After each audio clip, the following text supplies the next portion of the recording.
Mas vamos lá para a palavra de Deus. Mateus capítulo 2, versículo 1 e versículo 2. Que o Senhor possa nos dar entendimento da sua palavra, compreensão, e que Ele venha falar ao coração de cada um de nós. Mateus capítulo 2, versículo 1 e versículo 2. Todos acharam? Na minha versão fala assim: E tendo nascido Jesus em Belém da Judéia, no tempo do rei Herodes, eis que uns magos vieram do Oriente a Jerusalém, dizendo: Onde está aquele que é nascido rei dos judeus? Porque vimos a sua estrela no Oriente e viemos adorá-lo. Vimos a sua estrela no Oriente e viemos adorá-lo. Você veio aqui nessa noite para adorar ao Senhor? Você veio aqui nessa noite para adorar ao Senhor? Diga amém. Amém. Amém. Pode sentar, querido. Essa mensagem já estava no meu coração antes mesmo de eu receber a escala de mensagem. Quando eu começo a preparar a mensagem, a Dora já pergunta: vai pregar onde, que eu não estou sabendo? Eu falo assim: não sei, ou é na nossa igreja ou é alguma igreja por aí. Mas a mensagem já veio. E quando nós estamos perto do época do Natal, né, e sempre a gente vê os presépios, né, com os pastores e com os reis magos, e parece que eles chegaram juntos, né? Mas não é assim. Quando nós lemos o livro de Lucas, né, o capítulo 2, o primeiro lugar que o nascimento de Jesus foi anunciado foram para os pastores. Está lá em Lucas 2, capítulo 2, versículo 8. E é tão interessante ler a palavra que fala assim: havia naquela mesma região pastores que viviam nos campos e guardavam o seu rebanho durante as vigílias da noite. Ou seja, eles eram os menos desfavorecidos daquela época. Eles estavam ao relento e à noite. E um anjo do Senhor desceu aonde eles estavam, e a glória do Senhor brilhou ao redor deles, e ficaram tomados de grande temor. O anjo, porém, lhes disse: Não temais, eis aqui vos trago boas novas de grande alegria, que os será para todo o seu povo. É que hoje vos nasceu na cidade de Davi o Salvador, que é Cristo Jesus. E isto lhe servirá por sinal: encontrareis uma criança em volta de faixas, deitado em uma manjedoura. E subitamente apareceu com o anjo uma multidão de milícias celestiais, louvando a Deus e dizendo: glória a Deus nas alturas. Quando Jesus foi anunciado, ele foi anunciado primeiramente para os pastores. E os pastores deixaram as suas ovelhas e foram numa manjedoura adorar ao Senhor. Passado algum tempo, se você for ler o texto de Mateus que nós lemos, quando esses magos encontram Jesus, eles estavam numa casa. Então, eles não estavam no mesmo tempo. Mas quando nós começamos a ler a palavra, a gente fica perguntando: mas por que magos? Então, para nós, nos dias de hoje, parece que magos não cai bem essa palavra. Mas os magos, naquela época, eram como se fossem astrólogos ou astrônomos. Ou seja, eles estudavam as estrelas, estudavam os céus e o que acontecia. E eu fiquei pensando: poxa, mas como que através das estrelas eles souberam que ia nascer o Messias? E em Salmo 19:1 fala assim: que os céus proclamam a glória de Deus, e o firmamento anuncia a obra das suas mãos. Então, provavelmente, como eles eram magos, eles vieram talvez da região da Babilônia ou Medo-Persa. Se você conhece a história bíblica, você sabe que o povo judeu ficou cativeiro naquela área. E lá temos a história de Sadraque, Mesaque, Abednego, Daniel e tantos outros, né? Ezequiel. E eles falavam que ia vir o Messias. Eles já profetizavam, e provavelmente esses magos ouviram falar alguns anos atrás, talvez os pais deles ouviram falar dessa mensagem. Mas a Bíblia não diz quantos magos eram, né? Quantos, se era um, se era dois, se era três, se era cinco, mas só falam que ele eram os magos. E eles chegaram para o rei Herodes e falavam assim: nós vimos a estrela do Senhor, que é o rei dos judeus, e nós viemos aqui adorá-lo. Então, eles foram para adorar ao Senhor. E eu fiquei me perguntando, como está a minha adoração a Deus? Como eu tenho adorado a Deus ultimamente? Se nós formos lá para a passagem da mulher samaritana, né, uma mulher de Samaria encontra um homem judeu, e na passagem ela fala assim: como tu, judeu, fala comigo que sou samaritana? Ali ela estava querendo dizer que a superioridade da raça dela era superior à dos judeus. Só que Jesus, acho que vocês conhecem a história, eu não vou me deter nela. Jesus falou para ela que ela tinha 5 maridos, que o que tinha não era marido, né? E ela, para interromper isso, fala assim: vejo que és profeta. E ela começa a indagar o Senhor: vocês falam que nós temos que adorar a Deus em Jerusalém, e nós dizemos que é nesse monte. Aonde nós devemos adorar a Deus? E Jesus fala assim: não é nem em Jerusalém e nem nesse monte. Os verdadeiros adoradores adorarão ao Pai em espírito e em verdade. E eu fiquei pensando, cara, adorar a Deus em espírito e em verdade, que seria isso? E eu não posso de me lembrar da história de Jó. Jó tinha os seus bens, tudo mais, perdeu tudo num só dia. Do dia para a noite ele ficou pobre. Mas até aí você recupera, bens você recupera. Mas ele perdeu 10 filhos num só dia. E se você ler o texto, você vê que ele se prostrou, ele caiu com a notícia dos seus filhos mortos, e ele adorou a Deus. Deus me deu, Deus tomou, louvado seja o nome do Senhor. Que coração de adorador! Mesmo no pior dia da sua vida, ele glorificou a Deus. Aí eu fico me perguntando, será que se eu perdesse os meus filhos, os meus bens e tudo mais, eu glorificaria a Deus como Jó adorou? E se isso não bastasse, veio uma doença sobre ele, e é uma doença que eu já pesquisei na internet, é muito feia, muito horrível, não tive nem coragem de trazer foto quando fui pregar uma vez sobre ela.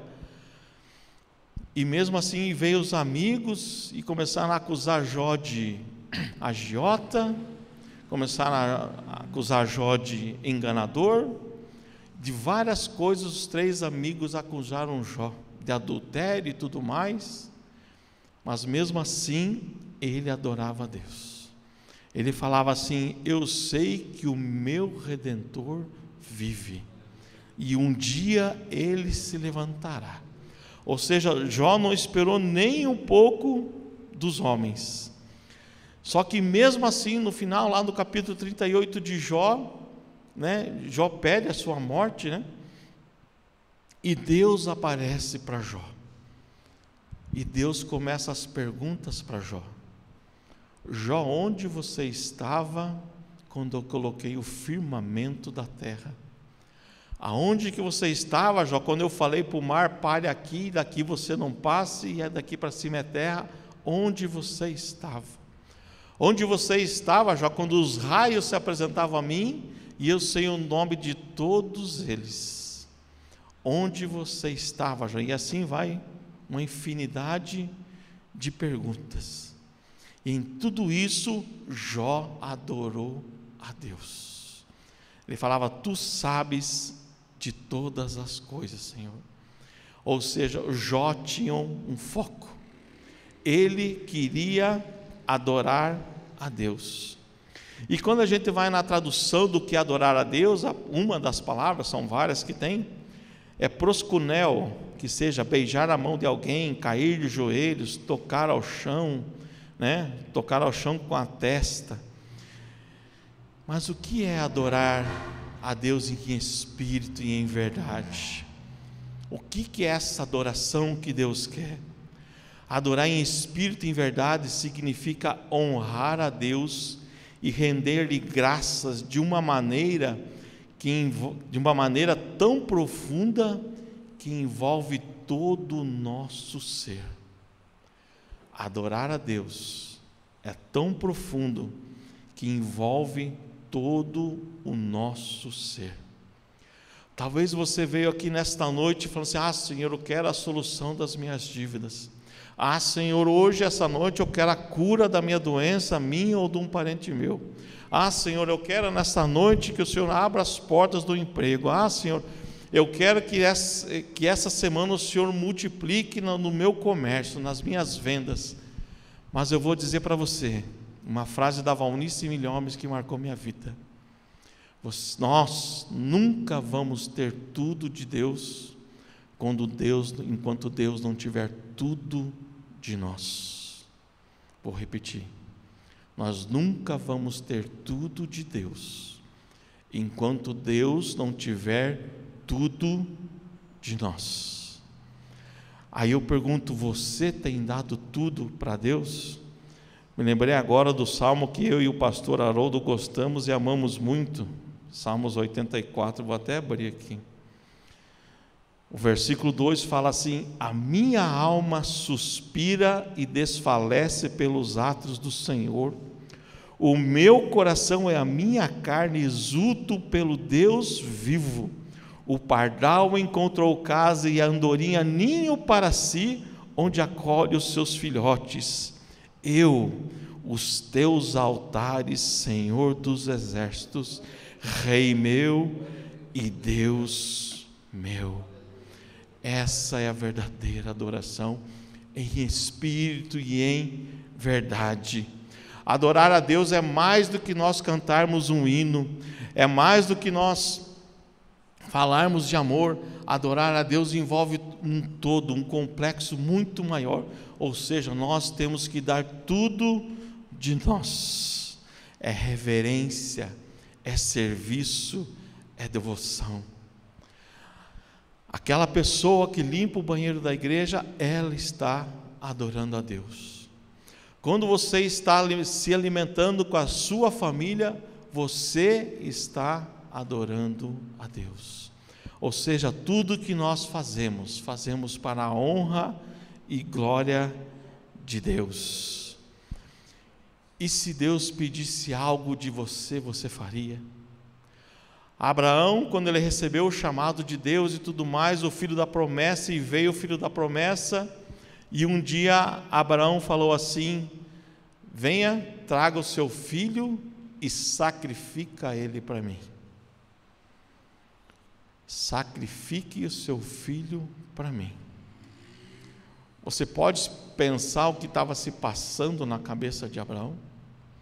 Ele foi lá, preparou a lenha, preparou tudo, chamou seus servos, pôs a lenha num jegue, chamou seu filho e caminharam por 3 dias, até chegar ao monte que Deus falou: é aqui que você vai sacrificar. E quando eles começaram a subir, Isaac levando a lenha para o sacrifício: pai, eu estou vendo o cutelo, estou vendo o fogo, estou vendo a lenha, mas e o cordeiro? E a fé de Abraão: Deus proverá. Deus proverá. Se Deus te pedir algo, você consegue confiar em Deus de maneira que Abraão confiou? Deus proverá. E na última hora, acho que todos vocês sabem, eu já preguei isso uma vez, que veio o anjo, quando Abraão foi descer o cutelo, sacrificar Isaque, o anjo parou Abraão, e Deus falou: agora eu sei que tu me adoras, e estava lá um bode preso. Então, mas vem a hora em que os verdadeiros adoradores adorarão ao Senhor em espírito e em verdade. E o texto continua: o Pai procura esses adoradores. Aí eu me perguntei para mim: o Senhor está me encontrando como verdadeiro adorador?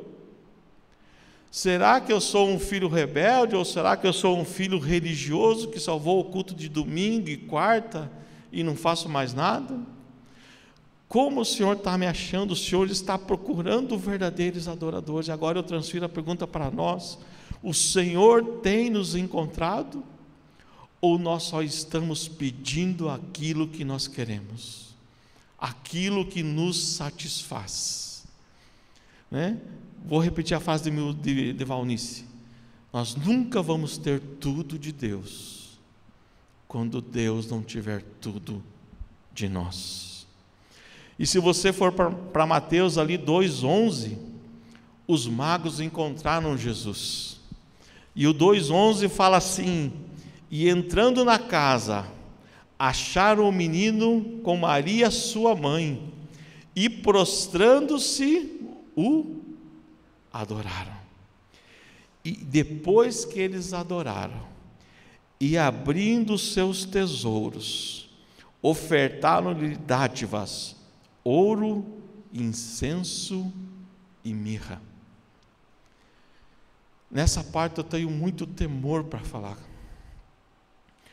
porque nós que somos crentes há muitos anos, nós fomos bombardeados pela teologia da prosperidade.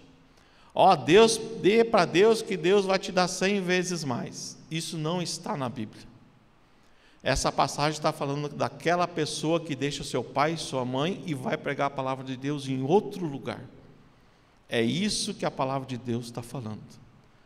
A palavra de Deus não está falando que se você der, Deus vai retribuir. Isso chama-se barganha. E eu não quero ensinar vocês a barganhar. E repito para vocês, e quando veio essa parte aqui que eu comecei a ler, eu falei: Senhor, o Senhor sabe do meu coração, o Senhor sabe do coração do pastor Haroldo, dos pastores dessa igreja, que ninguém está aqui atrás de dinheiro. Nós não recebemos salários, não precisamos disso, mas eu tenho que falar que a adoração a Deus também é com os nossos bens, as nossas ofertas. Eu já contei para vocês o testemunho de que eu estava guardando dinheiro para montar a minha empresa. E num determinado culto lá na igreja que eu frequentava, veio um pastor vender Bíblia, eu fui lá comprar a Bíblia, e aquela Bíblia era muito cara, E eu não quis comprar, e aquele pastor ficou me incomodando. Mas compra um livrinho R$10, R$10 o pastor tem na carteira. E eu fui para dentro da igreja murmurando comigo, no meu pensamento, para mim. Falei assim: que pastor é esse que não confia em Jeová Jiré, no Deus provedor? E Deus me perguntou: se você tivesse que pregar o evangelho em tal lugar que ele vai? Eu falei: eu não iria, porque eu tenho esposa, filhos. Então, dê tudo o que você tem. Se Deus chegar para você e falar assim: dê tudo o que você tem. Eu confesso que na época eu fiquei assim, falei: não é Deus, é o chambinho, aquele que vale por um bifinho, é a carne. Mas o Espírito ficou me falando: dê tudo o que você tem.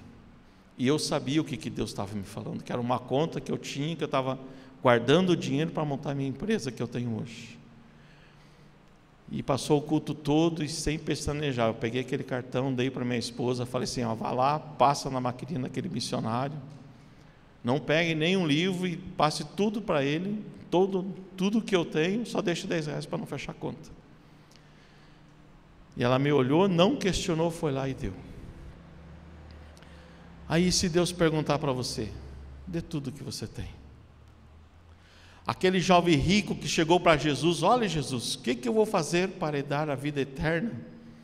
Aí Jesus começa: honra teu pai, tua mãe, papapá. E aquele jovem fala assim: não, isso eu já fiz tudo. Então vai, vende tudo que você tem, dê aos pobres e me siga. É a única passagem na Bíblia onde Jesus não operou milagre. Por quê? Porque aquele jovem não sabia adorar a Deus com os seus bens. Os bens falavam mais alto. E qual a dificuldade que nós temos de adorar a Deus com os nossos bens? Quando eu estava estudando isso aqui, eu achei uma infinidade de passagens bíblicas que as pessoas vinham, adoravam a Deus e ofertavam. Mas como eu falei para vocês, eu não estou aqui para extorquir dinheiro de ninguém, nem quero. Não quero nenhuma oferta de ninguém. Mas eu quero que você aprenda a adorar a Deus com os seus bens. Isso faz parte de adorar a Deus em espírito e em verdade. Abraão iria sacrificar o filho dele, né? Ele estava dando tudo o que ele tinha, o de mais precioso era o filho dele, e ele ia dar isso. E os magos foram, adoraram a Deus e ofertaram a Deus. E é engraçado quando a gente fala de adorar a Deus em espécie, em bens, muita gente muda. Muita gente fala assim: isso não é para mim, isso eu não concordo. Mas você vai para a Bíblia, meu irmão. E quando aqueles magos ofereceram para Jesus, eles ofereceram ouro. E o que ouro significa? Realeza. Era um presente apropriado a um rei. Em Ageu 2:8 fala assim: minha é a prata e meu é o ouro, disse o Senhor dos exércitos. Então tudo que você tem não é teu, tudo que eu tenho não é meu, é do Senhor. Amém? Incenso significa divindade. Ele é o Filho de Deus, oferta a Deus. No Antigo Testamento, em Levítico 6,15, fala assim: um deles tomará dela um punhado de flor de farinha de oferta de manjares, com o seu azeite e todo o incenso que está sobre a oferta de manjares. Então queimará sobre o altar com porção memorial de aroma agradável ao Senhor. E a outra oferta que os magos levaram era a mirra. Mirra representa a humanidade, que Jesus iria sofrer pelos pecados da humanidade. Em João 19:38 fala assim: depois disto, José de Arimateia, que era discípulo de Jesus, ainda que oculto, pelo receio que tinha dos judeus, rogou a Pilatos que lhe permitisse tirar o corpo de Jesus. Pilatos lhe permitiu, então veio José de Arimateia e retirou o corpo de Jesus. E também Nicodemos, aquele que anteriormente viera ter com Jesus à noite, foi levando a cerca de 100 libras de um composto de mirra e aloés. Tomaram, pois, o corpo de Jesus e o envolveram em lençóis com aromas, como é de uso entre os judeus na preparação do sepulcro. Então a mirra significa a humildade, a humanidade de Jesus. Ele iria morrer por nós. E é tão forte esse negócio de dar os nossos bens, que se você for para Atos, Jesus já tinha vindo, já tinha feito tudo, e Atos 1:10 conta a história de Cornélio, e fala assim: e havia em Cesareia um varão por nome Cornélio, centurião da corte, chamado Italiana, piedoso e temente a Deus com toda a sua casa, o qual fazia muitas esmolas ao povo, e de contínuo orava a Deus. Quase a hora 9 no dia, viu claramente numa visão um anjo de Deus que se dirigia para ele e dizia: Cornélio. Este, fixando os olhos nele, muito atemorizado, disse: Que é, Senhor? E o anjo lhe disse: As tuas orações e as tuas esmolas têm subido para a memória diante de Deus. Então, meu irmão, eu quero que você aprenda a adorar a Deus com os seus bens. Eu nunca vi na Bíblia Deus deixar alguém na mão e quem obedeceu e o adorou em espírito e em verdade. Agora, não adianta nós fazermos uma adoração, eu marquei aqui, desculpa o palavreado, mas estúpida, né? Porque quando a gente vai em Marcos capítulo 15, a gente vê que pessoas chegaram diante de Jesus. A palavra fala que o adoraram, cuspiram na cara dele, né? Deram na cabeça dele e depois se ajoelharam e o adoraram. Uma adoração que não serviu para nada. Aí eu fico me perguntando, quantos estão querendo adorar a Deus, a Jesus, e estão fazendo da maneira errada. Muitos querem que a Bíblia se adapte à sua vida, não querem que nós nos adaptamos à Bíblia. Tanto é que querem, renovar a Bíblia, atualizar a Bíblia. A Bíblia não precisa de atualização, ela é mais viva e eficaz. Ela está valendo para ontem, para hoje e para amanhã. E eu fico triste com muitos fazem chacota e tiram sarro do que vai acontecer, né? E em Mateus 4,10 fala assim: então disse-lhe Jesus: vai-te, Satanás, porque está escrito: ao Senhor teu Deus adorarás e só a Ele servirás. Quem nós estamos servindo?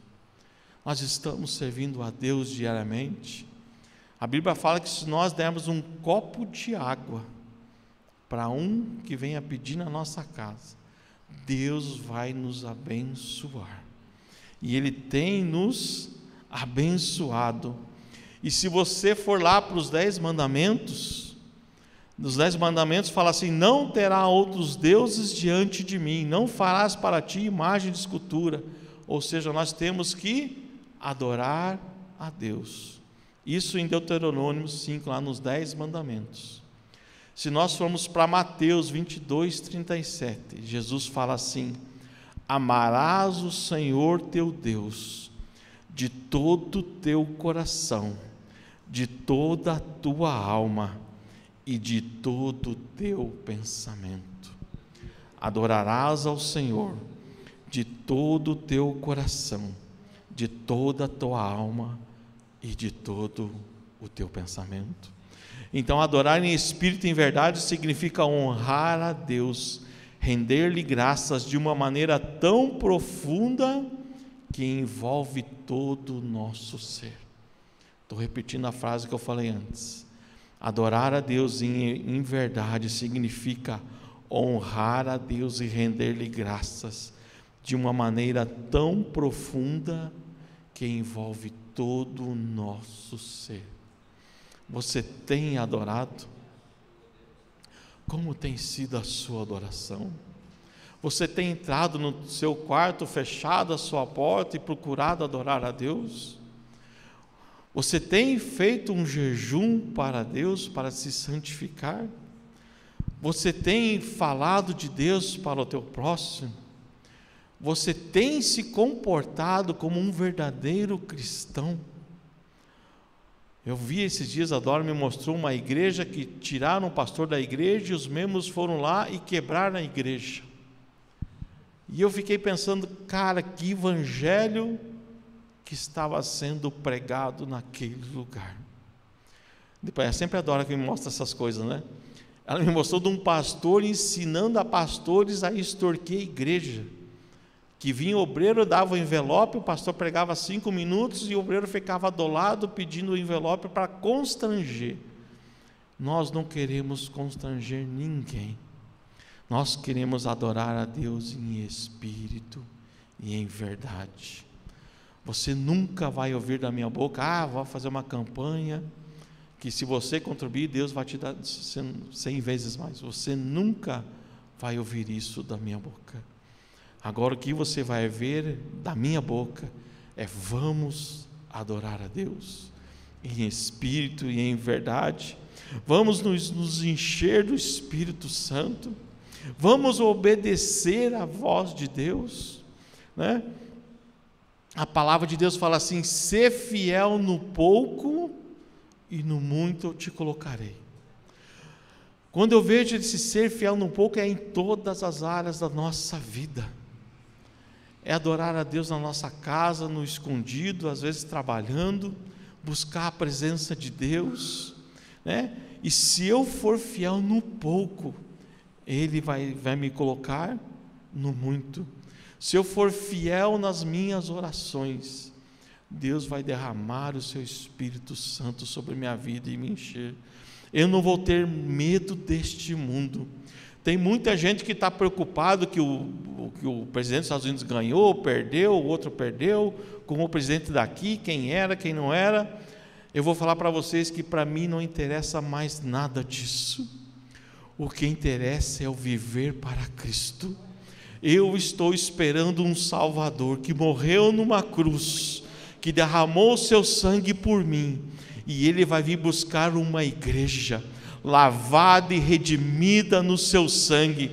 Ele vai vir buscar os verdadeiros adoradores que adoraram o Pai em espírito e em verdade. É essa igreja que Jesus vai vir, e Ele vai esperar nos ares, e eu almejo esse dia em que eu vou estar subindo com Ele para encontrar com o meu Salvador.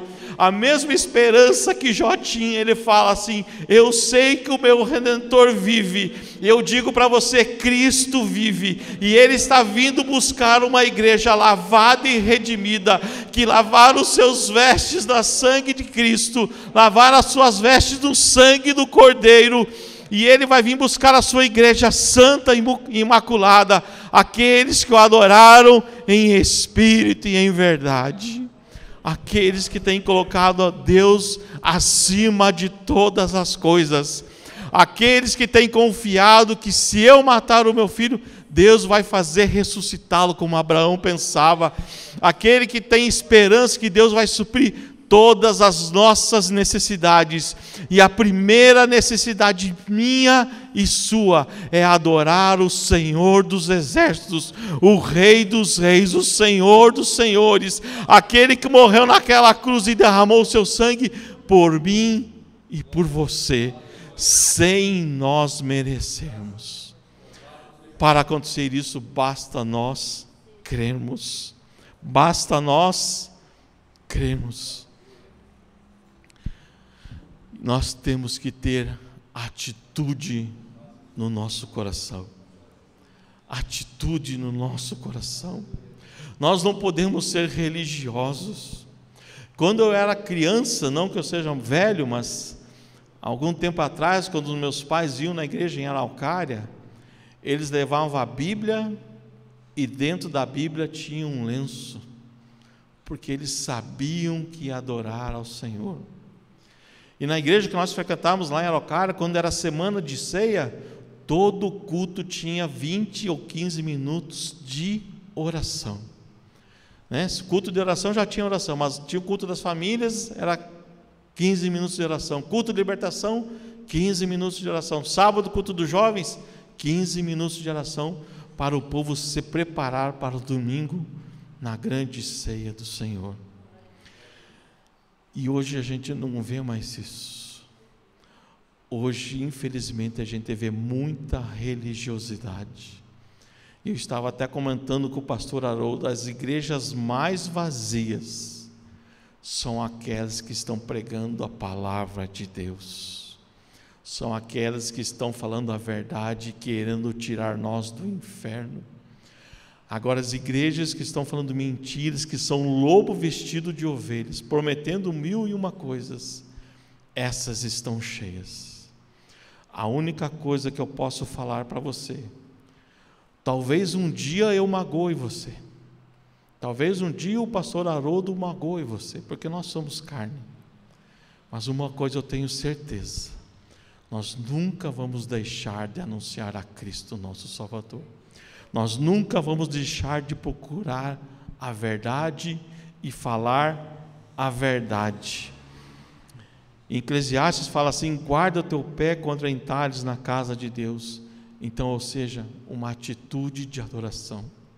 A nossa adoração começa quando nós nos preparamos para vir para a casa de Deus. Nós temos que nos preparar para vir, para ter reverência. No Salmo 5:7 fala assim: porém eu pela riqueza da tua misericórdia entrarei na tua casa e me prostrarei diante do teu santo templo no teu temor. Voltando a falar das igrejas antigas, eu lembro que as pessoas entravam na igreja e a primeira coisa que faziam era dobrar os joelhos e orar. E eu fiquei: Senhor, como eu tenho sido falho. Eu, pastor, não tenho esse costume de chegar e dobrar o meu joelho. E eu quero mudar isso. Só que para mudar isso eu tenho que ter uma atitude. Eu não sei qual a atitude que Deus está te mostrando no teu coração, mas se você não tomar essa atitude que o Espírito Santo está te mostrando, vai continuar a mesma coisa. Tome uma atitude. E para finalizar, Atos 1:4. Todos estes perseveravam unânimes em oração, com as mulheres, com Maria, mãe de Jesus, e com os irmãos dele. Todos esperavam unânimes. Que nós possamos ser um só no corpo de Cristo, que nós possamos estar unidos ao Senhor, assim como aquela igreja de Atos permaneciam e perseveravam unânimes na oração. Que o Senhor possa nos dar sede, que o Senhor possa nos incomodar e fazê-lo buscá-lo de madrugada, de dia, na hora do almoço, aonde nós estivermos. Que o Senhor possa nos encher cada dia mais, e cada dia mais eu venha a ter sede do Senhor, que cada dia mais eu possa buscar o Senhor mais e mais, e me encher, e quando o Senhor me encontrar, quando Deus procurar, Ele encontre um adorador, que o adore em espírito e em verdade. Vem aqui, Gustavo. Fica de pé, meu querido.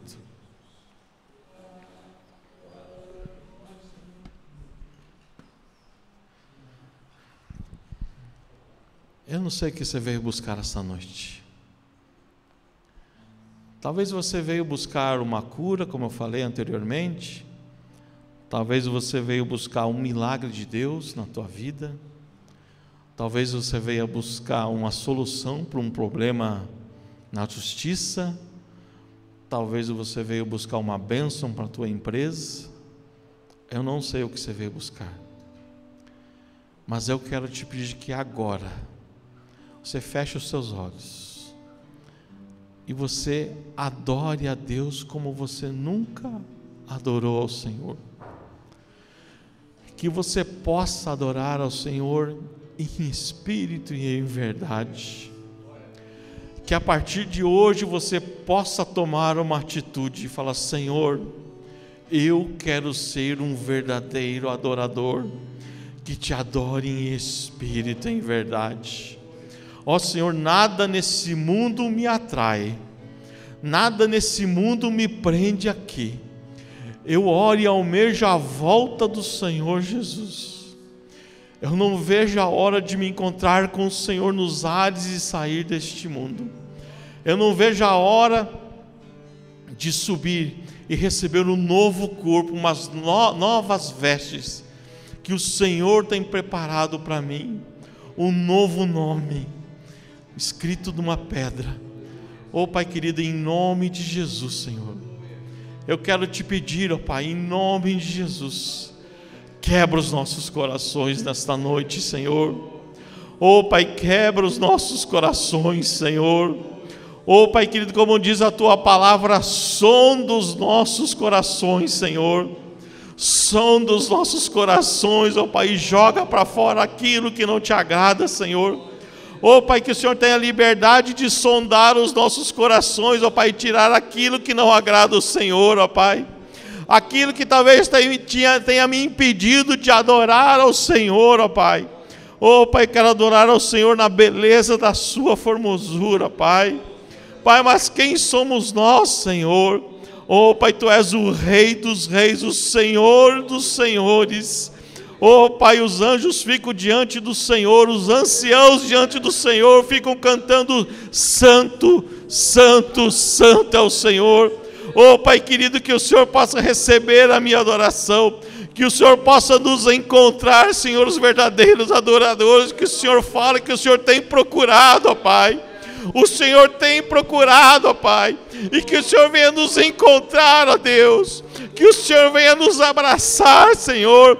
Ó Pai, como o pai daquele filho pródigo, que quando viu o seu filho correu para ele, Senhor, o Senhor possa correr para nós e nos abraçar, ó Pai. Ó Pai, o Senhor possa correr para nós e nos abraçar e dizer: eu te amo, filho amado, eu te amo, filho amado, eu perdoo os seus pecados e te dou uma nova vida, te dou um anel de autoridade, te dou vestes de santidade, te dou sandálias de autoridade. Oh Pai querido, que nós possamos encontrar ao Senhor, ó Pai. Oh Pai querido, em nome de Jesus, oh Espírito Santo de Deus, vem, Senhor, sobre cada um de nós. Vem sobre cada um de nós, Senhor. Enche-nos, ó Pai, enche-nos, Senhor.